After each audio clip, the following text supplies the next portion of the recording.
Hello friends, in this video I intend to teach you how to deposit BTC or Bitcoin on the Videforex website.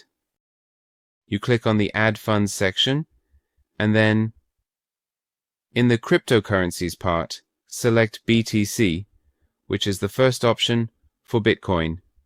You manually enter the amount you want to deposit from this section or select it if your desired amount is available here. After selecting your amount, if you have a promo code, you enter it here. This time you scan the code with your wallet. And you copy the amount you see in this section and paste it into the amount on your mobile wallet.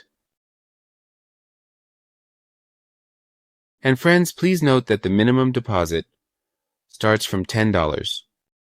And after entering the information, you click on I've made a deposit.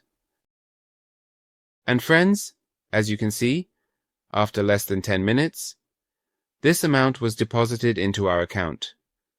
However, please note that depositing BTC may take between 10 minutes to 1 hour.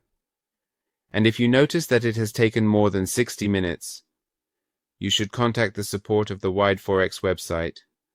To check your transaction history, you simply click on Transaction History, and in this section, you can see your transaction history. Good luck.